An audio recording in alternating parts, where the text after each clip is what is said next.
my extended family, my family of Blue, for attending today's service. Thank you. Vengeance will always live in our hearts, my heart. We love you. I love you forever, our hero. Thank you. What happens in the Big Apple often affects much of America. What is happening at the moment with cops and confidence is already spreading. Let's welcome into Midpoint former NYPD officer, founder of PsyID, providing actionable social media intelligence and analytics. John Cardillo joins us today. John, thank you so much for being here. Oh, thank you for the invite, Ed. John, when we look at what's happening in New York, is there a fear that the arrogance and indifference that has been shown by the mayor of the biggest city in America toward law enforcement will send a ripple effect across the country into other police departments? Well, I think it has. I think we've already seen it, because I would say of the 20 or so thousand police officers that line the streets for PO's, Ramos and Lou's funerals, we have seen about half of them from other jurisdictions around the country.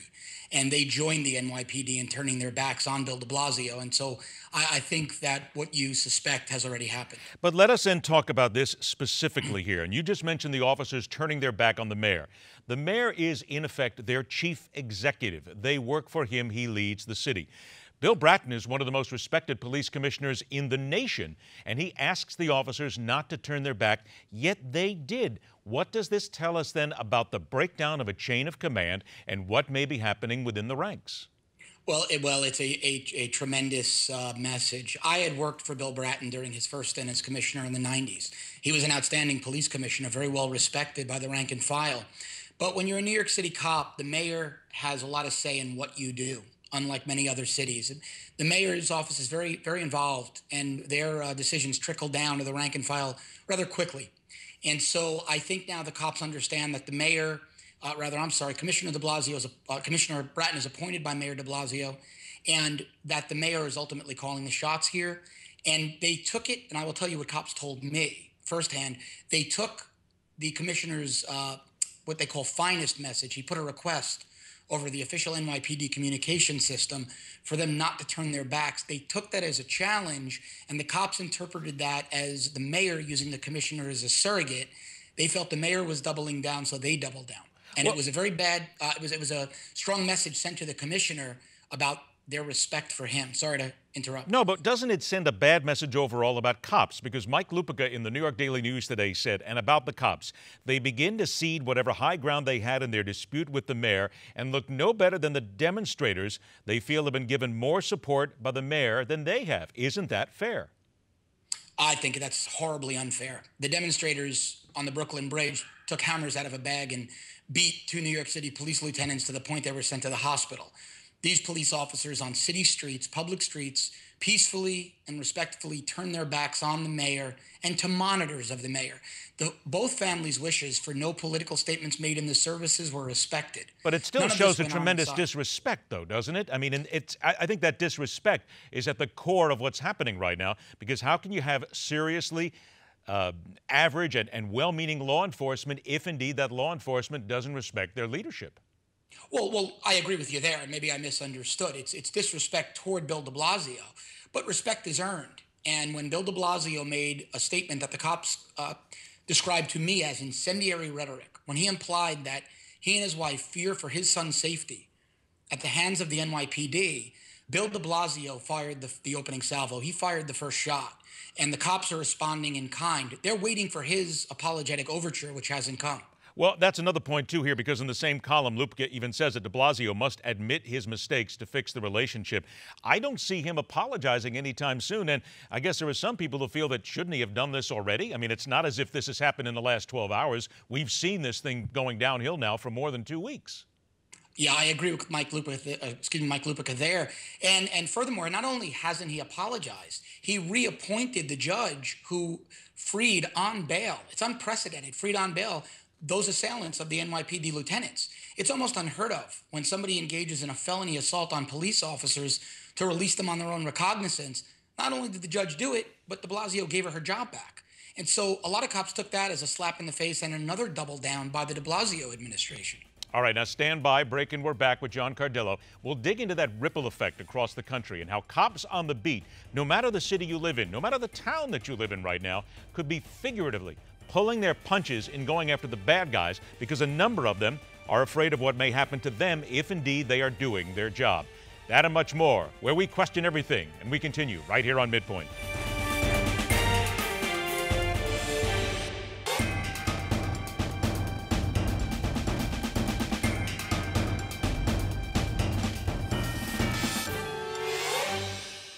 Welcome back to Midpoint. Former NYPD officer and investigative blogger John Cardillo joins us. John, let's talk about that ripple effect here across the nation. But let's first look at what's happening in New York City. The arrest statistics after this whole tussle with the mayor went down sharply. As a matter of fact, in the precincts most directly affected by the deaths, that's where Ramos and Lou were gunned down, and in the 84th, where they were usually assigned, a single criminal summons in the week ending Sunday. That's according to police department statistics.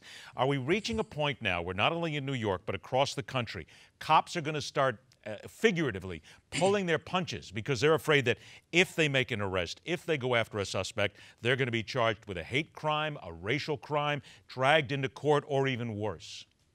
Well, I think that's part of it, but I think we have to look at the financial metrics as well. Cops are smart, and they understand a mayor, like every other politician, is judged very strongly on how they balance their books and how the economy of the city looks at the end of their term. Criminal summonses are down. Now, criminal summonses in New York City account for about $2 million a month in revenue.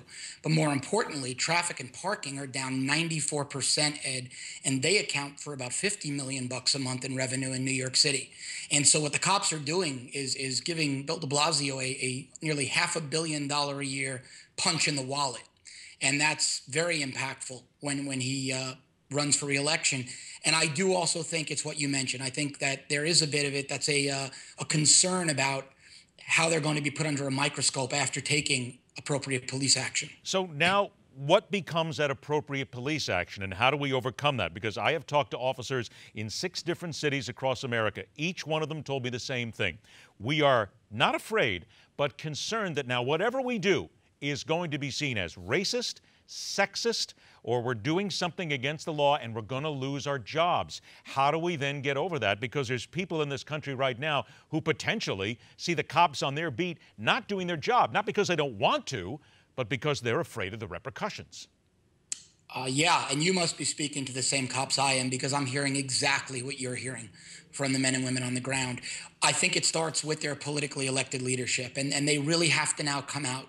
The Bill de Blasios of the world, these politicians that have pandered to the far left, that have engaged in this incendiary rhetoric, need to apologize and need to do 180s. They really need to reverse what they've said and need to reinforce the need for police, the importance of the police, and most importantly, the respect for police. Because like you say, in the neighborhoods that need the police the most, those neighborhoods are the ones where the police are shutting down out of this concern that they might lose their job. And the good residents of those neighborhoods are being the ones affected. You know, public safety is the real victim here. It's not the police or the mayor. Well, we're also dealing with, and you mentioned the word respect, but what about the respect from the general public? Because, again, there is a feeling in the general public that there are bad cops out there. And come on, YouTube is filled with the videos of cops doing exceptionally stupid things to people over really minor incidents.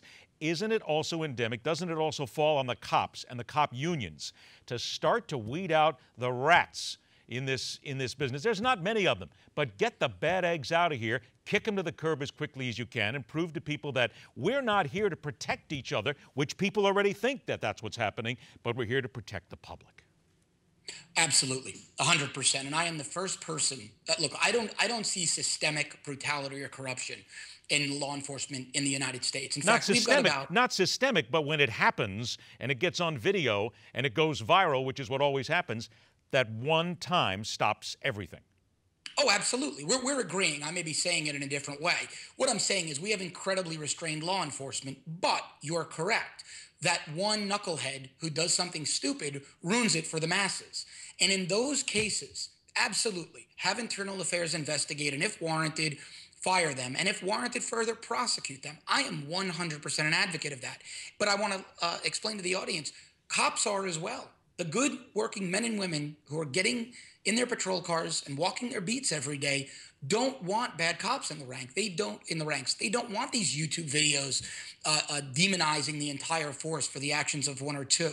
So they're behind this concept as well, and the media is not reporting that. But it's also tough, you will admit, 30 seconds that we have left here, that when a cop does something incredibly stupid to a citizen, it takes weeks, months, or years before that cop is really punished or kicked out of the job. I think that says something to black, white, male, female, whatever, across the board, that protection racket between the bad cops is still in force. I think every governmental agency would benefit from a more efficient processes. The police included, with both reprimanding and firing and honoring. And so we agree there as well. I think that whole process should be streamlined. Honor the good cops and get the bad cops out, just like it is. Yes. Honor the good politicians, get the bad politicians out as quickly as you can. There you go. John Yes, Cardillo, sir. thanks so much for joining us. Pleasure to have your comments. We're going to do it again soon. Thanks very much for the invite, Ed. My pleasure. Break and we're back. The leader of the Catholic Church taking a bold step in naming new lieutenants, and at the same time ruffling even more feathers, this time regarding his involvement in climate change. And later this hour in Telling It Like It Is, the wonders of American sportsmanship, courtesy of Ducks and Seminoles. It's all right here on Midpoint.